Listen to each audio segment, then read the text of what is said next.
Hola, ¿cómo están? Hoy vamos a hablar sobre un tema muy interesante que es el átomo y su historia. Mi grupo está conformado por Isabel Argüelles, Antonella Argüelles, María Paula Villa y mi persona, Luna Vila.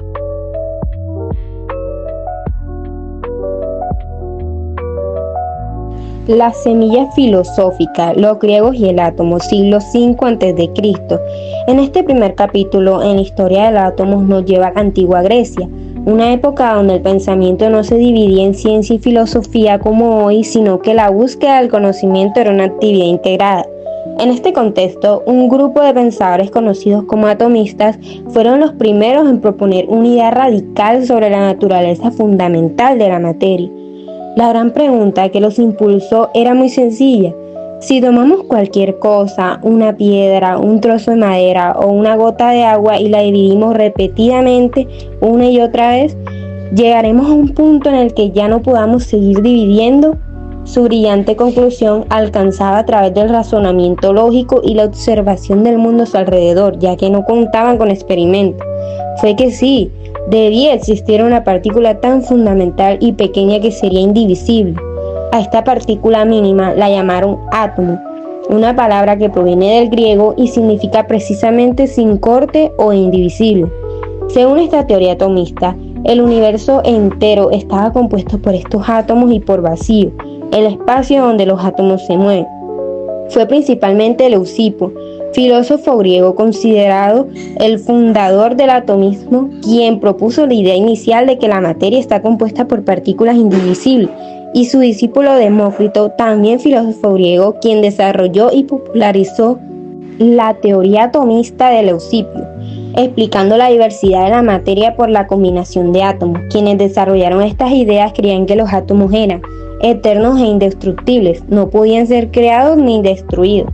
Inmutables, sus propiedades no cambiaban, infinitos en número, hay una cantidad ilimitada de ellos, en constante movimiento, se movían libremente en el vacío, chocando y uniéndose.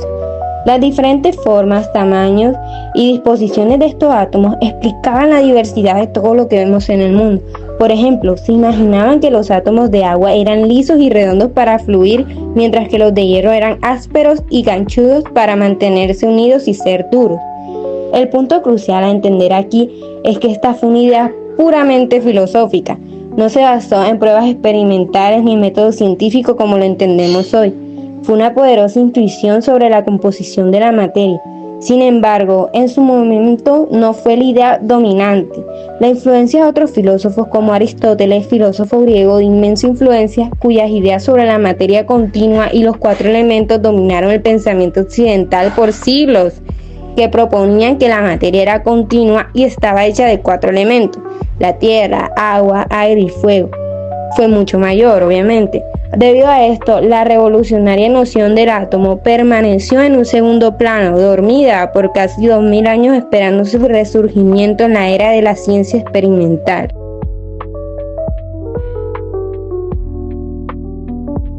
A principios del siglo XIX, el avance en el conocimiento químico estaba limitado por la falta de un modelo claro que explicara cómo se combinaban las sustancias. Fue John Dalton, un químico y físico británico, quien retomó y formalizó la antigua idea del átomo, transformándola en una teoría científica basada en evidencias experimentales. Dalton observó que los elementos químicos se combinaban en proporciones fijas y constantes, un fenómeno que ya se había empezado a notar con las leyes como es la ley de proporciones definidas. A partir de estas observaciones, Dalton propuso 5 postulados fundamentales que construyen la base de su teoría atómica.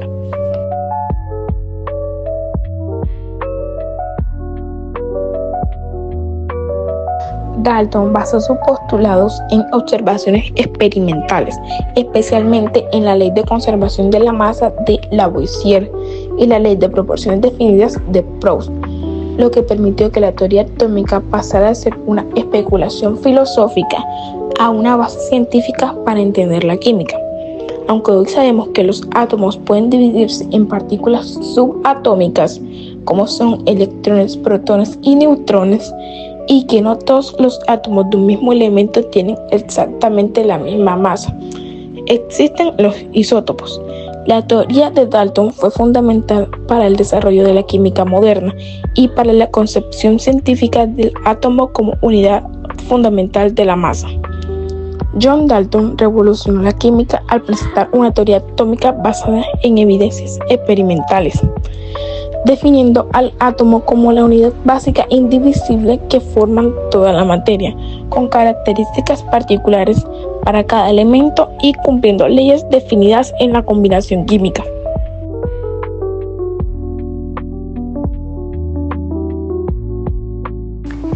Desvelando el interior, Joseph Thomson y el electrón. A finales del siglo XIX, la creencia de que el átomo era la partícula más pequeña e indivisible se empezó a desmoronar. El físico Joseph Thomson realizó experimentos con tubos de rayos catódicos y descubrió unas partículas con carga negativa que eran mucho más pequeñas que el átomo. Había descubierto el electrón. Esto significaba que el átomo sí era divisible. Thomson propuso el modelo del pudín de pasas. El átomo era una esfera de materia cargada positivamente con los electrones negativos incrustados en ella, como pasas en un pastel.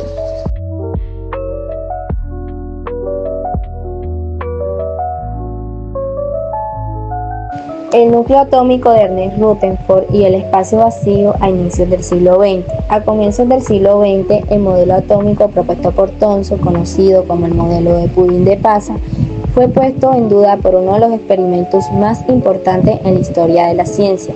En el año 1911, el físico neerlandés Ernest Rutherford, junto con sus colaboradores Anne Geiger y Ernest Marsden, diseñó un experimento clave que bombardearon una lámina extremadamente delgada de oro con partículas alfa que están cargadas positivamente. El resultado fue sorprendente, aunque la mayoría de las partículas atravesaron la lámina sin ningún tipo de desviación. Unas pocas rebotaron o se desviaron en ángulos muy grandes, lo cual no podía explicarse con el modelo de Thomson. Este compartimiento inesperado llevó a Rutherford a plantear una nueva estructura para el átomo. Tras analizar los resultados, Rutherford propuso que el átomo debía tener un núcleo central muy pequeño en tamaño, pero con una masa concentrada y una carga positiva considerable. Según sus conclusiones, en el núcleo se concentraban casi toda la masa del átomo. Además, dedujo que los electrones debían girar alrededor del núcleo a una distancia relativa, lo grande que implicaba con la mayor parte del volumen del átomo estaba formado por un espacio vacío.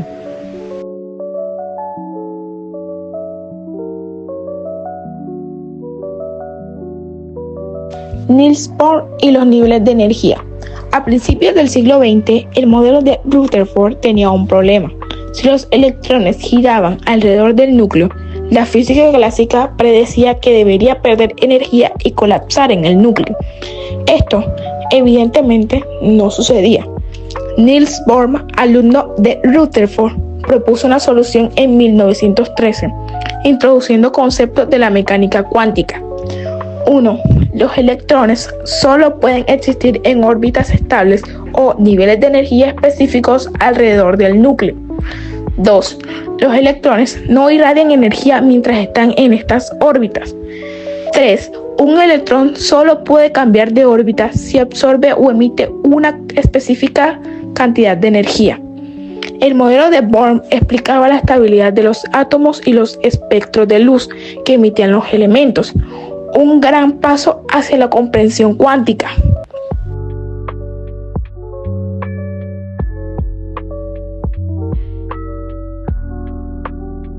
Átomo moderno, un universo en miniatura. Hoy en día sabemos que el átomo está formado por un núcleo central, compuesto por protones y neutrones, rodeado por una nube de electrones. Gracias a los avances de la física moderna y a la mecánica cuántica, se ha descubierto que estas partículas subatómicas se comportan de formas muy extrañas y sorprendentes a la historia del átomo. Muestra cómo la curiosidad humana y el uso del método científico ha permitido convertir antiguas ideas filosóficas en conocimientos científicos concretos. Aunque no podemos ver los átomos, son fundamentales para comprender de qué está hecho lo que nos rodea. Estudiarlos nos ayuda a entender mejor la estructura de la materia y el universo en general. La nube de probabilidad, el modelo cuántico actual mediados del siglo XX en adelante. El modelo cuántico del átomo desarrollado desde mediados del siglo XX es el más aceptado actualmente porque explica con mayor precisión cómo se comportan los electrones, especialmente en átomos complejos. A diferencia del modelo de Bohr, ya no se cree que los electrones giran en órbitas fijas. En su lugar se habla de orbitales, que son regiones del espacio donde es más probable encontrar un electrón. Además, los electrones tienen un comportamiento dual. Se comportan como partículas y como ondas al mismo tiempo. Para describirlos, se usan números cuánticos que indican su nivel de energía, la forma del orbital donde están y cómo se orientan. Aunque es un modelo más complejo, ha sido clave para el desarrollo de tecnologías modernas como los láseres, microchips y computadoras cuánticas. En resumen, la ciencia ha pasado de una visión simple del átomo a una mucho más detallada y precisa, gracias a la mecánica cuántica. Gracias por su atención. Espero que hayan entendido un poco más sobre el principio y la historia del átomo.